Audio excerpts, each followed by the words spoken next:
Hey guys, J0, how you doing? I hope all is well in YouTube land. I don't want to spill my coffee. Whatever part of the world that you are in, okay? People have said that they want to see videos of what I consider to be extremely boring, mundane, everyday crap. So here we go with an extremely boring, everyday, mundane crap video. We're going to cut some firewood today, which is what we've been doing the last couple of days. We don't have a whole lot of time screwing around making a video today, but it is what it is. Got some weather going to move in on us this afternoon, and it's going to turn really cold behind that rain this afternoon. So first thing I got to do is get my saw into shape. Yesterday I was up cutting on a log up on the hill. We'll show you about that here in a second. Underneath the log that I was cutting was a piece of sandstone rock, and I hit it with my chain, and now this chain is, I guess, what they would consider to be, the scientific term, screwed. So I got to take this chain off. I just got this new bar because I burned up my other bar after 4 years of beating the crap out of it. I use a steel MS391. This thing is a beast. It is a workhorse. I literally beat the crap out of this saw on a daily basis. We could not function without it. Well, I guess we could. I've got some big hand saws, for bucking logs. But man, that will beat the crap out of you too. So I would much rather beat the crap out of a saw than beat the crap out of myself. But this thing has been dropped down the hill, dropped in the creek, thrown off the porch, dug in the dirt, hit rocks, you name it. Fell off the back of the four-wheeler one time, rolled down the hill, and it's still kicking. So I don't remember what I paid for this saw. I guess it's been 3, maybe 4 years, somewhere in there that I've got it. But it really helps us maintain the lifestyle we have, whether we're building buildings and using this to cut really hard boards, cutting posts and lumber for buildings, and of course firewood, which is what we're going to be doing today. And it's all about keeping the saw maintained and running in good working order. So first thing I got to do, like I say, is take this cover off and get a new chain on here, or a sharpened chain. I keep several chains on hand and a couple of bars, just because you never know when something bad is going to happen. My luck, bad things happen on holiday weekends, and you got to wait a couple extra days for everybody to get back to work before you can get parts. So I try to keep extra parts on hand. I keep a couple extra of these cover bolts and nuts here on hand. I try to keep, like I say, extra bar, several extra chains. I try to sharpen them best I can, but I have a professional that helps me out, keep them sharp as well. In town, our steel dealership, there in Ironton, Ohio. But sometimes chains just get wore out, and this chain here, I can try to sharpen it with my little file that I have. I have a file that I keep it sharp with, but man, after you hit a rock with a chain, it's usually done. Or they may be able to down there when I go in and take them in. About once a year, I take all my chains in and get them sharpened. It just costs a couple of dollars to have them sharpened because I don't have a sharpener myself. But this one just may be buggered up. So we're going to replace it with a new one. I use what they call skip tooth chains, and that is all I use. The difference is that instead of in between every link you have a tooth, this one here skips a link and puts a tooth every other link. And since I cut only hardwoods, we have pretty much only hardwoods here where I live in the hills. This skip tooth chain is really good for taking down them hardwoods and bucking them up. And if you're sawing your own lumber, the skip tooth chain is really good. Some people call it a rip chain, some people call it a skip link, some people call it a, I don't know what, but I call it a skip tooth. And we're just putting a new one on. And once I get it all set up and ready to go, then we'll go up on the hill and I'll show you what we're working on.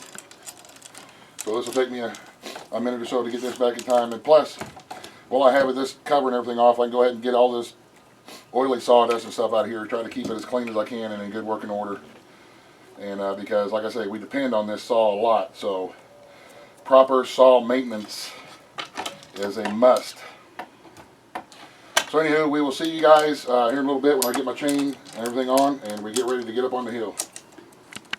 Alright guys, we'll show you a little bit about our setup. You guys have seen in my coffee chats that we have up there right next to the heat exchanger, we have our primary wood pile. Down here by the garden area, we have our secondary wood pile. This holds probably a cord and a rick, maybe a cord and 2 ricks worth of wood. You can see it's pretty well depleted because, I got lazy. So don't give me a bunch of crap about having a crappy wood pile. Plus, we make sure that everybody up and down the creek's got wood too. So we have plenty of wood to keep us warm.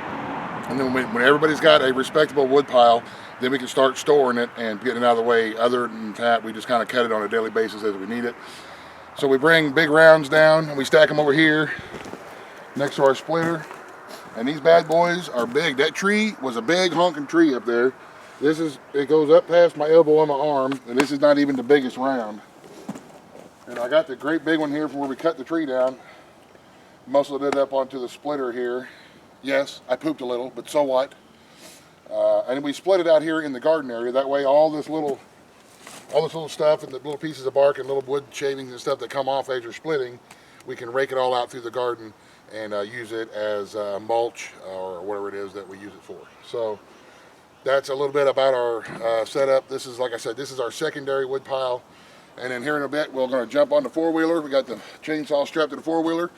And we're going to head about halfway up the hill to our third and dairy wood pile. Whatever the third and dairy is proper, I don't know what it is. It's not third and dairy. That sounds stupid, but I never claim to be smart. So anyway, we're going to jump on the four-wheeler.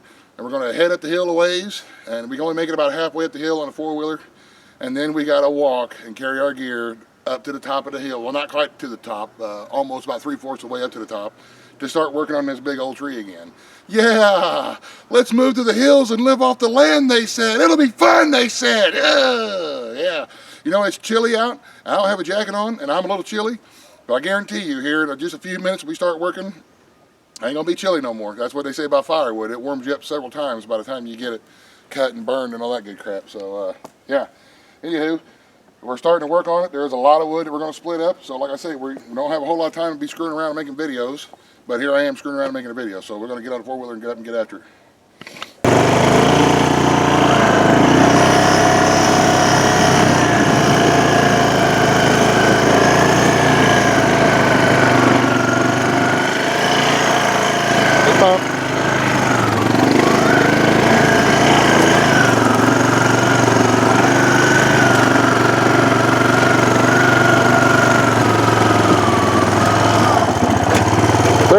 All right, we're halfway up the hill. Halfway uphill. How you doing, brother? All right, man. Anyway, you can see we're, I don't know, 100 feet, 150 feet or so up the side of this hill. And we still got another couple 100 feet to go up that way. Yeah. Yay, and it's really steep and rocky. I hope you guys put your climbing boots on because we're going to be doing some climbing, carrying our stuff up here. Life in the hills, you got to love it.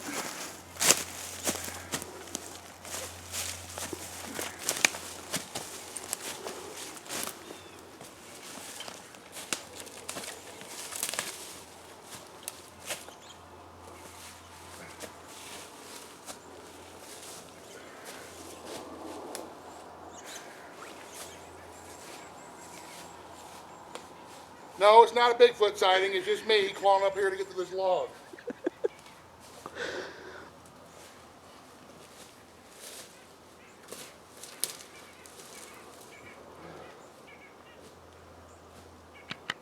Okay, guys, this is the tree that we're working on.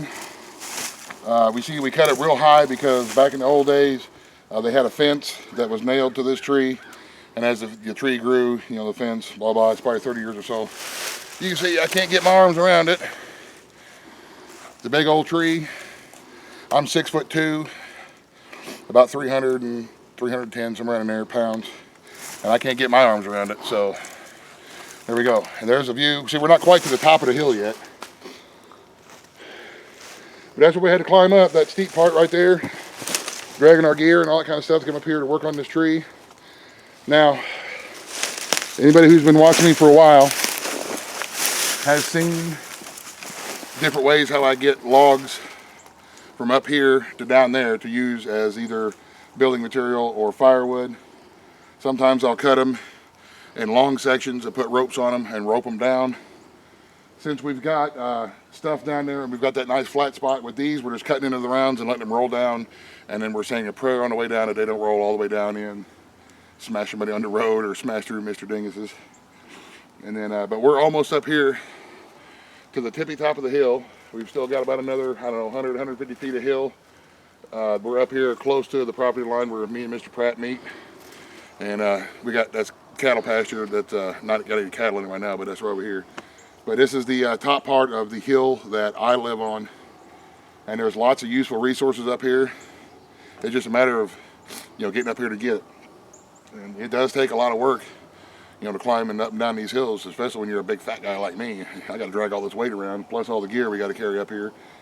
And it's really, really steep on this side. Once you get up to about to here, it gets really steep. And there's just no way we can get a four-wheeler or a truck or a tractor or anything like that up here to get it. So we got to come up and get it like the old timers did, and just muscle everything around and depend on your wits and the strength of your back to get useful material from up here to down there without injuring yourself or destroying something in the process. So give me a second. We're going to start. We'll buck up the rest of this log. We see we've got a whole big bunch of it already cut and down there on the third and dairy pile. And we're going to buck up some more of this stuff and get it down there before the rain gets, because I don't want to be on the side of a steep hill with wet leaves and wet rocks and mud and the rain with a running chainsaw plus me falling down all the time usually equals bad things. So we're going to try to get some of this stuff done before the rain hits. So give me a second and we'll get some shots of me cutting logs here in a minute.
Okay, we got our tree bucked up and mostly down the hill here. We'll come back here in a second and finish making our nice little pile up here with our rounds like that over there. Then we just fill up our wagon with our four-wheeler. Man alive, what a great trade this was. This makes life a lot easier. As you can see, I'm no longer chilly, and whoever tells you that logging or cutting firewood in the hills is an easy, great job, well, that person is just a jackass. So, full of crap. It's not, it's hard work. But the way I look at it is, if I save over the course of the next couple of months, if I can save myself $150 or so on my electric bill by burning wood, then essentially what I'm doing is paying myself $150 to come out here and do this work for a few days, and I'm okay with that. So, anyway, I'm going to strap my saw back on the four-wheeler here and start hauling stuff down to the secondary pile, and we'll start splitting some stuff up here in a little bit, and we'll catch back with you here in a little while. Okay guys, we got quite a bit of wood down here that we're going to start splitting on. We still got quite a bit up there in our third and dairy pile, however it is that you say it. So we're just going to start splitting some of these big honking things up now. And this is a Troy-built 27-ton log splitter that I got in part of the trade for the Range Rover. It was a great trade, and this will stand up. On some of them great big ones, I will stand this thing up and use it that way so I don't have to lift them up, because I have injured myself trying to lift some great big rounds up here onto this thing, and yeah, it wasn't a good thing. So anyway, now what we gotta do is start up and start splitting.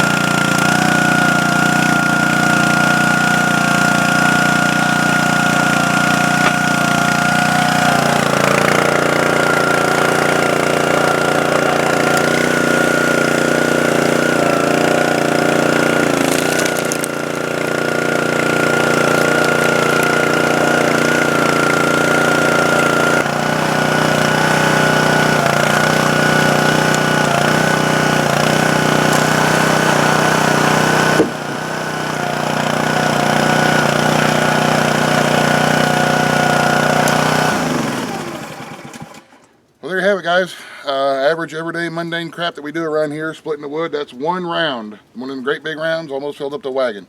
So there's going to be probably, I don't know, 2 cords maybe of wood that we've got here, down here right now. And like I said, my wood pile is not very large and impressive like, you know, Ricky Wallace's down in Florida is. He had at least 5 logs on his wood pile in Florida. So that's what I'm trying to strive for, greatness like that. But anyway, it's going to start raining soon. So I'm going to stop taking breaks and shooting videos. We're going to end the video here. So thank you very guys. Oh, somebody had asked me how much wood did we cut over the course of the year. I don't know. A lot. Probably a total between everybody's splitting and stacking and cutting that we do all the way up for everybody up down the creek. 10 cords, 12 cords, 15, I don't know. I really don't have any idea. We just cut and stack, and we don't keep track of it because this is just what we do. So, anywho, we're going to get back after it before it starts raining, get as much as we can stacked and split, and we will see you guys in the next video. Thanks for watching. Have a great day. God bless. In the end. Buzz, buzz, the end.